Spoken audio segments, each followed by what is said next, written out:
Eh bien salut à tous les amis et bienvenue sur la chaîne de Geek Mexicain pour une toute nouvelle vidéo. Aujourd'hui nous allons faire l'unboxing et un petit test d'une enceinte Bluetooth de la marque Trendwoo. C'est le modèle Rockman S.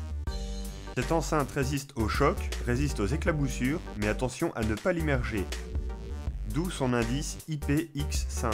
Vous pourrez emporter cette enceinte partout avec vous, que ce soit dans le panier de votre vélo ou en randonnée. Vous pourrez même l'emporter au bord de votre piscine pour animer vos soirées ou vos après-midi, mais attention à ne pas l'immerger. Alors commençons l'unboxing de cette enceinte tout de suite. On prend le cutter et on ouvre le petit blister de sécurité. On ouvre la boîte et on sort le petit présentoir en plastique. Alors, qu'est-ce que l'on a maintenant? Voici donc notre enceinte de couleur orange, très flashy, très jolie, moi j'aime bien. Je la trouve sympa. Donc voilà, on a aussi un manuel d'emploi dans la boîte. Alors tout ce qu'il y a de plus classique, comment utiliser l'enceinte, comment activer le Bluetooth, etc. Tout le monde sait s'en servir. Ensuite on a un câble mal jack. On a ensuite un câble USB vers micro USB afin de faire la recharge de notre enceinte via un ordinateur ou un adaptateur secteur.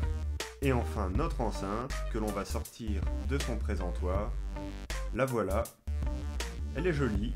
Moi j'aime bien en couleur orange, ça ressort, ça fait estival, ça fait chaleureux. C'est vraiment un beau produit. Pour un produit fabriqué en Chine. Donc voilà. Sur le dessus, on retrouve le bouton d'alimentation, volume plus, volume moins, et play, stop ou décrocher pour les appels. En dessous, on a aussi un pas de vis afin de la fixer quelque part. Sur le côté, on a le port jack et le port micro USB qui sont cachés par un bouchon en plastique afin de garantir l'étanchéité de l'enceinte. Alors cette petite enceinte, moi je l'aime bien, je la trouve sympa, pour un prix pas très cher. C'est une très bonne enceinte d'entrée de gamme pour moi. Alors pour la connexion Bluetooth, on commence déjà par allumer l'enceinte. Elle fait un petit bruit. Ensuite, munissez-vous de votre smartphone, tablette ou ordinateur. Allez dans les paramètres du Bluetooth. Attendez bien sûr que l'enceinte apparaisse dans les appareils à proximité.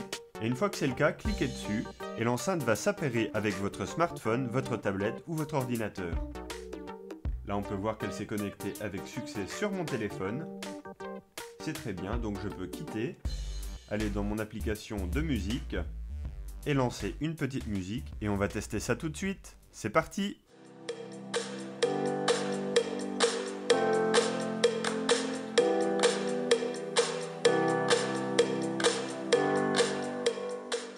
Bon, bien entendu le son est très bien, mais cependant il ne faut pas s'attendre à avoir une qualité comme une enceinte Bose.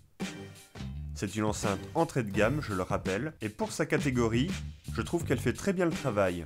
Elle produit un son clair, chaleureux, mais des fois en la poussant à sa capacité maximale, elle a tendance à saturer un peu.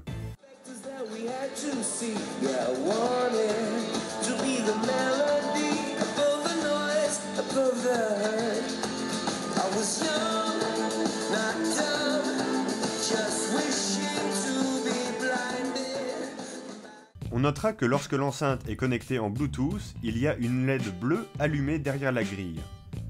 En revanche, quand on utilise le cordon mal jack, une LED verte s'allume sur l'enceinte.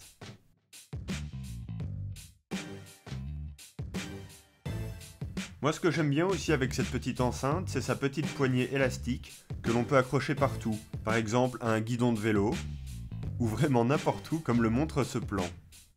Testons maintenant l'étanchéité de cette enceinte. Alors pour cela, on va aller dehors et je vais l'arroser avec de l'eau, bien entendu. Et vous pouvez voir qu'elle fonctionne toujours. Cette enceinte tient ses promesses selon moi. C'est une enceinte entrée de gamme qui fait très bien le travail avec un bon son, accessible à tout le monde pour une vingtaine d'euros environ sur Amazon. Donc je recommande cette enceinte pour tous ceux qui veulent investir dans une petite enceinte Bluetooth, pas chère, qui fait bien son travail, qui a encore une bonne qualité musicale. Allez-y, les yeux fermés. Donc les points positifs que j'ai rencontrés avec cette enceinte, c'est sa qualité de fabrication. Elle est vraiment très bien conçue, bien étanche, c'est un plus. Les couleurs disponibles, il n'y a pas énormément de choix, mais en orange fluo, en kaki, ça rend très très bien. Moi en orange je la trouve super belle, ça fait jeune, ça fait chaleureux, c'est chic, c'est cool. C'est une très belle enceinte pour l'été. Le point positif encore, c'est sa petite dragonne, élastique, enfin élastique plus ou moins, en plastique on va dire, qui nous permet de l'accrocher n'importe où, même dans les endroits les plus improbables, comme une cabane à oiseaux, pour l'exemple. Concernant les points négatifs, eh bien j'aurais tendance à dire la qualité du son.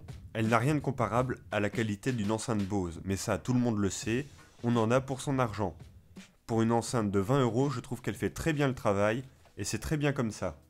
Et voilà les amis, cette vidéo est à présent terminée, j'espère qu'elle vous aura plu encore une fois. Merci de nous suivre sur Geek Mexicain, n'hésitez pas à faire un tour sur notre site internet qui est très bien fourni. Toute l'actualité geek, high-tech et tout ce que vous aimez vous y attend. N'hésitez pas à aller y faire un tour, vous y trouverez très certainement votre bonheur. On se retrouve à la prochaine vidéo, c'était Alex. Salut!